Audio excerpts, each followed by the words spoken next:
In this video we are going to talk about eating before a race. So before starting this video, please like this video and subscribe to our channel for future. Eating the right foods before a running event and fueling right during your race is one of the key elements in ensuring that all the hard training you've done will pay off. Nutrition is important whether you're running 5K, 10K, or a full marathon. But remember, the longer the race is, the bigger the role of nutrition will be. A proper plan on what to eat on race day can give a big boost to your performance. Here is what to eat before a race. Let's start. Load carbs for the marathon. Carbohydrates are stored in the liver and the muscles. These glycogen stores are the body's most easily accessible form of energy. During long endurance events, the body does use fat as an energy source, but it's not as efficient as using carbs. So, when you use up your glycogen stores, you will hit the wall, and your performance will decrease. To ensure that your glycogen stores are as full as possible when you start the event, you can try carbo loading. It means that you'll eat more carbs than normal for 1 or 2 days. The recommendation is to eat 8 to 12 grams carbs per kilogram per day. So, if you weigh 70 kilos, 154 pounds, you should eat 560 to 840 grams of carbohydrates per day during carbo loading. However, note that the right amount depends much on how active you are. You can get the extra carbs from normal food or from carb loading products. It's wise to do the loading a few days before the race. Eat as you would normally on the last day before the event. Don't go overboard and throw together a last-minute carbohydrate bonanza because you don't want extra waste in your digestive system when you start the run.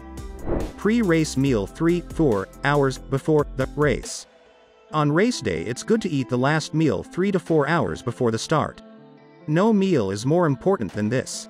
Having it right will ensure you are ready to do your best, but having the wrong foods or eating the meal at the wrong time may ruin your race. The purpose of this meal is to fill up your liver glycogen after an overnight fast and to keep up your blood sugar level.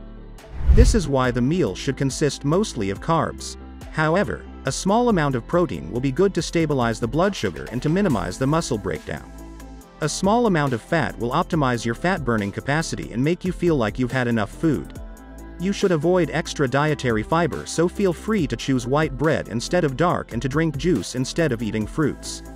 Typical pre-race meal foods include white bread and honey, eggs, oatmeal or low-fiber cereals, bananas, yogurt, and juice. Remember to drink if you feel thirsty or even a little bit more than usual. If the day is hot, add a little salt to your meal. I normally have a meal at least 3 hours before the race. I eat 1 slice or bun of bread together with 2 bananas, combined with 1 cup of green tea. Just be careful not to eat too much. Otherwise you can experience stitches when you are running your race. Try different foods before your training runs. When you have found your favorite combo, stick with it. Eat similarly before your hard runs and before the race. Drink a little at every aid station. On the last hours before the race, remember to drink but don't overdo it. Even if it's hot, don't try to drink too much as it will only mean more trips to the toilet. Drink water and/or sports drinks, as you like. If your race takes more than 1 hour, you'll need to drink during it.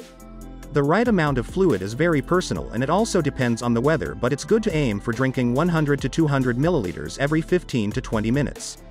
This usually means you should drink at every aid station. Start the drinking right from the beginning of the race. If you get even a little dehydrated, it's harder to get your fluid balance back. At least half of the drinks you have should include salts, e.g. sports drinks, to avoid hyponatremia. Carbs during the marathon. When you run a marathon or a half marathon, you should also eat carbs during the race. Even a small amount will boost your endurance by giving fuel to your body as well as by picking up your nervous system. You should aim to eat 30 to 90 grams of carbs every hour on race day, depending on your body weight. If the race is long, aim for the higher end. Again, try different amounts on your training runs to see what feels best. You can get the carbs from energy gels and/or sports drinks. Solid foods are usually not a good option, so go for the bananas and sports bars only if you feel really exhausted and hungry. If you get bloated, diarrhea or cramps in your stomach, it often means that the amount of sugar you are taking is too high for your body to process. So best solution is to lower your carb intake and maybe increase the frequency. For example, if you take 2 gels per hour and you get problems with your stomach, it means that sugar is too high. Instead, take a gel maybe every 30 minutes. This makes it easier for the body to process. Also be very careful to drink sports drinks when also taking gels. It is better to just take water with your gels or take a sports drink instead of a gel. Best is to experiment with taking gels and see how your body responds. Caffeine gives you an extra boost.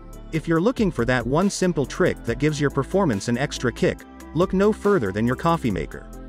Caffeine decreases the perceived level of effort for most people. But don't go overboard with caffeine, especially if you don't usually drink caffeinated drinks.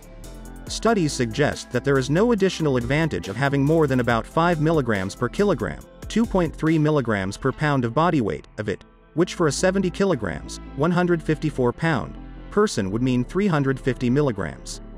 On race morning, you could have 1 to 2 cups of coffee, 75 to 150 mg cup, depending on the brew, and a few energy gels with caffeine in them just before and during the race. This is our video for today. If you like our video, don't forget to subscribe to our channel or hit the bell icon. We will meet again with another interesting topic. Till then, stay healthy and be happy.